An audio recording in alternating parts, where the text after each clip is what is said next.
Jimmy High Roller's new video. This MVP race makes no sense. Why? We gonna find out before we do, guys. Make sure you smash the subscribe and follow button. Hype up this video. Let's see what you're saying. I've got a question. Is a player averaging a near 30-point triple-double worthy of an MVP? What about a player having one of the greatest defensive seasons of all time?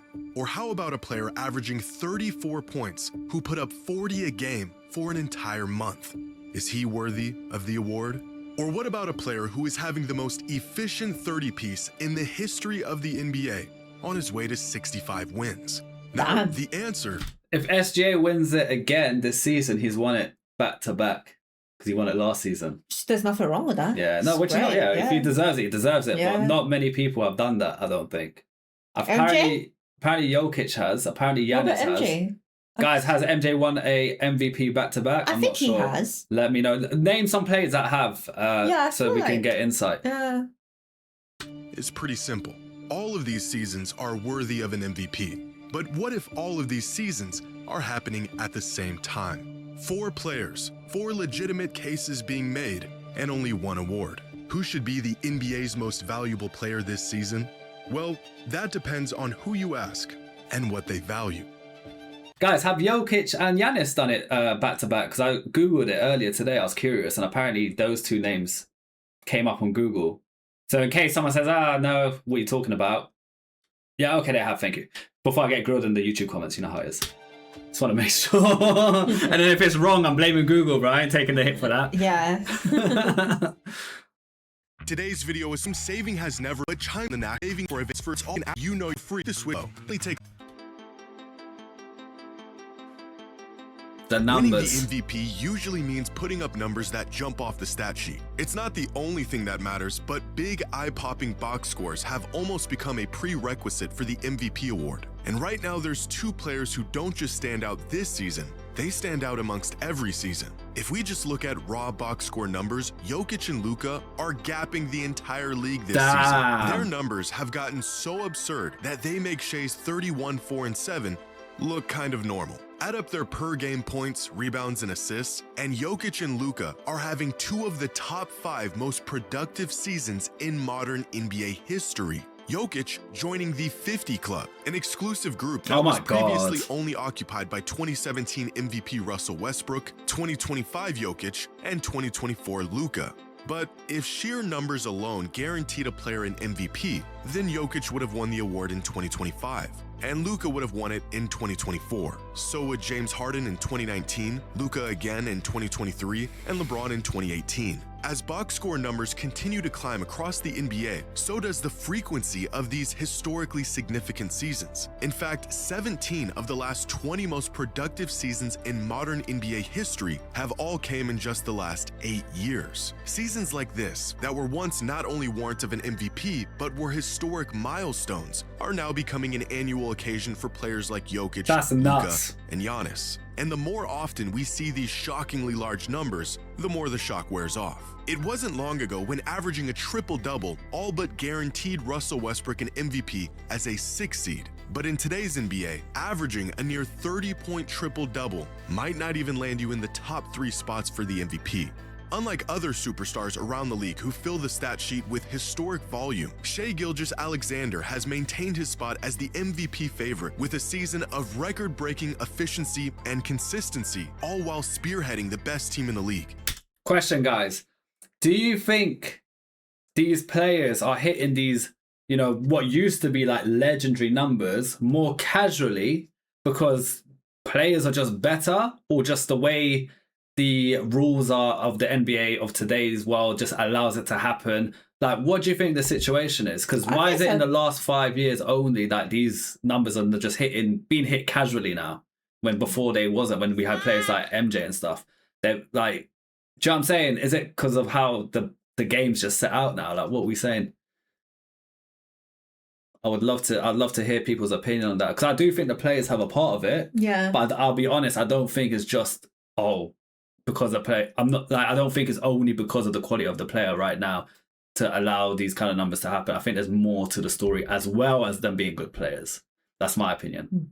According to ESPN's net point stat, Shai has only had 5 bad games all Oh my season. God. In fact, Fair there has enough. only been one season in the history of the league where a guard was more efficient than Shea at scoring the ball while averaging at least 30 a game. And it was by the greatest shooter of all time having the greatest season of his career. But to say Shea has simply been efficient this season would be an understatement. So far this season, Shea is scoring 1.6 points every time he shoots the ball.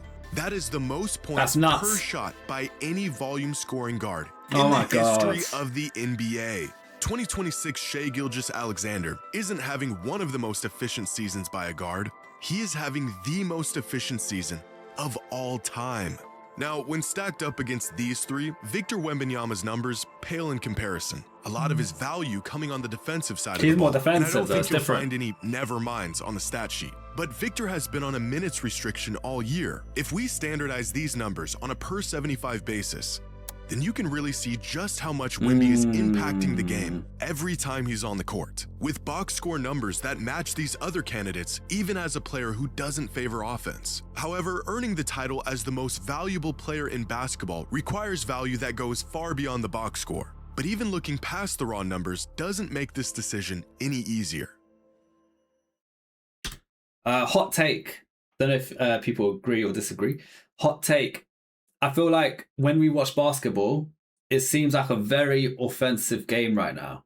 Like, it's more, don't get me wrong, there's defense in the game, but it was very heavily offense in comparison. And for that reason, I believe players who are doing well defensively, like someone like Wemby, who focuses more on defense, I feel like their MVP debate should be kind of strengthened because there's not much defensive players right now, and to be that good in defense in today's game, I feel like it needs to be championed a bit more than. But I feel like defensive players have won MVPs though. Didn't Kawhi win an MVP? Yeah, he's like a mixed breed though. He's kind of like, don't get me wrong. What's Kawhi? Is he more offense or more defense? I feel like he's a hybrid. Defense. Let us know. Yeah.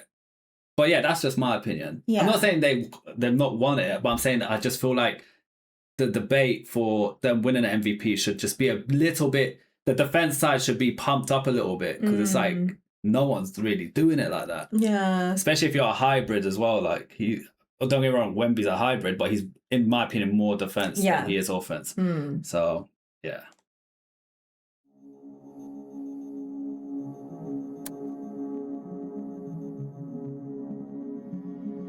Who is the most valuable player this season? That depends on what you value. In terms of estimated plus minus, it is... Oh, Kawhi didn't win an MVP.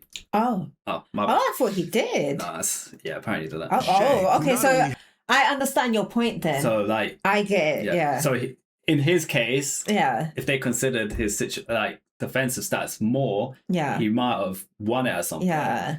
Has a lead on the rest of the league. He won Finals MVP, not MVP. He has the third highest single-season EPM of any player this century, only trailing 2019 MVP James Harden and 2016 MVP Steph Curry. If we look at crafted plus-minus, it's Nikola Jokic who reigns as the best player in the league this season, followed by Wemby and Shea. And if we look at daily plus-minus, it is Jokic once again who tops the league with a sizable lead on everyone else. If these all-in-one advanced metrics told us everything, Nikola Jokic would be walking away this season with his 4th MVP. Fortunately for the rest of the field, the value a player provides for his team cannot be boiled down to one simple number. According to preseason odds, here are the projected number of wins each team was expected to finish with this season. Now, these projections can be off for a number of reasons. Teams dealing with injuries, unexpected leaps from young players, and of course the individual impact of an MVP level player. Coming into the season, the Denver Nuggets were projected to win 54 games. Right now, they are on pace for about 52. The Thunder were projected to finish with about 63 wins, a total they're on pace to surpass by 2 wins. The Lakers were projected to win 47 games, and they're currently on pace for 53. But it is the Spurs who have completely blown away expectations this season.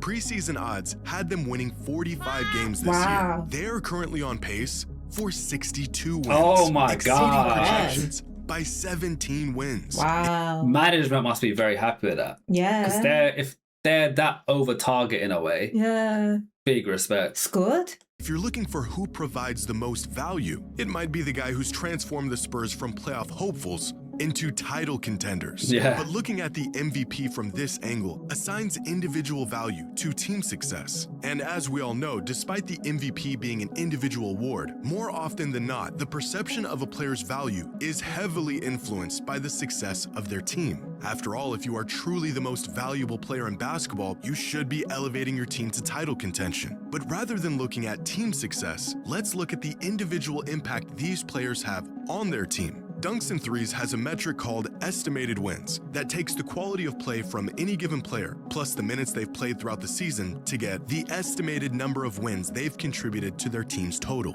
Our 4 MVP candidates being the top 4 players in the league this season in estimated wins with 13.8, 14.6, 16, and 18. Nikola Jokic is solely responsible for a third of the Nuggets' wins. That's Wow. insane. Shai Gilgeous-Alexander, who has contributed the most wins to his team this season. But arguably the most accurate way to assess a player's value is to measure how well their team performs when they're on the court versus when they're off the court. How much does a player's presence directly impact their team? Here are the top 30 players in the league this season and their team's net rating when they're off the court. From the Celtics, who are firing on all cylinders even without Jaylen Brown on the court this season, to the Jazz, who are on the verge of relegation without Lauri Markkanen on the court. And now here is the effect these stars have on their team when they're on the court. Oh my With God. the 4 most impactful players in the league this season being Kawhi, Jokic, Giannis, and Wemby with Ooh. the highest net When on they're off in the on the entire court. league. Yeah. Okay. So look how much they put up their team by being on. So that's Where- them off, Yeah. on, Okay. Wow. off, on. So like these are the top 4 guys. Damn. That's insanity. I can't lie. yeah. Of plus 17. This means the Spurs are 17 points better per 100 possessions with Wemby on the court. But this stat also reveals another key factor in the MVP race. We often judge a player's impact on how well their team is playing. This has been a point of contention with the MVP award for years. MVPs go to players on good teams with top seeds, and rightfully so. But what if a player has MVP level value, but they're on a bad team? With Bam Adebayo on the court, the Heat have a plus 7.8 net rating, one of the highest in the entire NBA. On-court impact that is the difference between the Heat being one of the worst teams in the league and merely the 10th seed. Same goes for Giannis and Kawhi. MVP caliber seasons stifled by injuries and teams that are absolutely lost without them. Purely looking at a team's results, like wins or seeding, ignores how great some of these players have to play just to keep their team competitive. With that being said, the MVP award has always valued turning good teams into great teams over turning bad teams into average teams. And with that being the case, here are our 4 MVP frontrunners and the impact they are having on their teams. If you're looking for a player who impacts the game more than anyone else while pushing their team into Wemby's great up there, man. territory, He really then that is. player is Yeah. clearly Victor Wembanyama, who is head and shoulders above the rest of the league in terms of the impact his presence has on his team. Now, it's important to note that the on-off metric doesn't measure how well an individual player is playing, but rather how well a team is playing while that individual is on the court. So what if we look at this the other way around? What if we directly measure a player's individual impact and how that affects their team's success? This is ESPN Analytics net point stat, and it divides credit and blame to each player on the court for every play of the game to measure the impact of each individual player. The higher the total net points, the more that player has contributed to their team's wins throughout the course of a season. In fact, the metric is so indicative of a player's value that ESPN literally calls it their MVP stat. For example, last year's 2 MVP finalists, Shai Gilgeous-Alexander and Nikola Jokic, finished the 2025 season within 9 net points of each other. The next closest player was Tyrese Halliburton, with about half as many. Oh my If you want to know why God. last year's the MVP hell? race was so What the hell? historic and so close, well, you're looking at it. But this year, the results of an entire season of basketball have turned out much different. There's no race in this MVP stat. There's no back and forth at the top of the leaderboard. There's no battle for the number 1 spot. It's just one guy, way ahead of everyone else. Who is truly the most valuable player in the NBA? That's That all that's depends on who crazy. you're asking and what they value. I thought it ended. Yeah, it seemed like an end on the video, innit? It seemed like it. With just a couple weeks left in the season, the MVP race has become so close that there is no clear consensus on who the actual most valuable player in the league is. One source will say it's Luka, another will say it's Wemby, and another will tell you it's Shea. According to Basketball Reference's MVP tracker, it is Nikola Jokic who has a firm grasp on the top spot with a 60% chance of winning the MVP. Ask the fans who they think should be the MVP, and you'll get a completely different answer. A couple weeks ago, NBA Central on Twitter asked fans who is the NBA's most valuable player, the options being Shea, Luka, Wemby, or Jaylen Brown. We done this question on our community page on YouTube, but this was like way before now. Like I done it when we was watching games. Yeah, and then what did the people say? You know what? I'm gonna play it, but I'm listening, but I'm gonna try to find it at the same time. Yeah. Within days, nearly 76,000 fans casted their votes, and running away with over 62% of all the votes as the clear winner was Luka Doncic. Oh, the result Luka! of a late season surge by Luka, averaging nearly 40 points a game for an entire month, and efforts that slingshotted him up to second place on the MVP ladder. Unfortunately, it's not the fans who get to vote for this award, it's the media. And for them, there has been one... So our one 4 months ago, I'll show you guys in a sec. See that? Oh wow, yeah. Oh my god. What the hell? 5,500 votes. I don't know if you guys can see that. Yeah, I think that's it's So Luka. Luka as well. Yeah. clear-cut leader throughout the entire season. Recently, the NBA did its annual MVP straw poll, a survey asking a panel of 100 media members who they think this season's MVP is.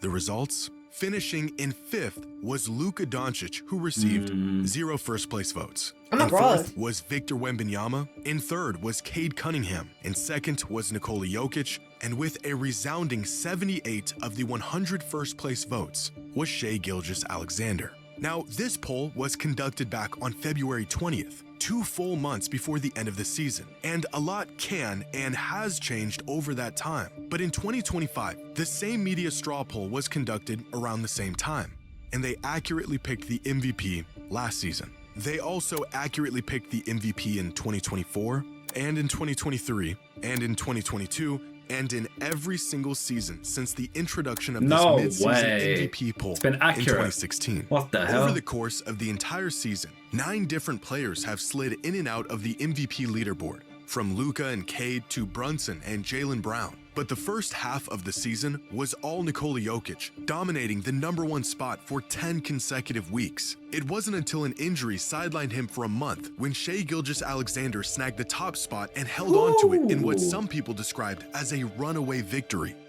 When SJ heard about Jokic's injury, he probably said, I really need to lock in because now's my opportunity to like take this away. And he did. So good on him. At least it was, up until last week, when for the first time in his young career, Victor Wembanyama I would love to grabbed see the Wemby top win it. spot as the MVP frontrunner. I would love the to see him biggest win it. catalyst in Victor's I climb don't to see the why #1 not. spot, not necessarily being his play on the court, which has been strong and consistent throughout the entire season. It's what he said off the court.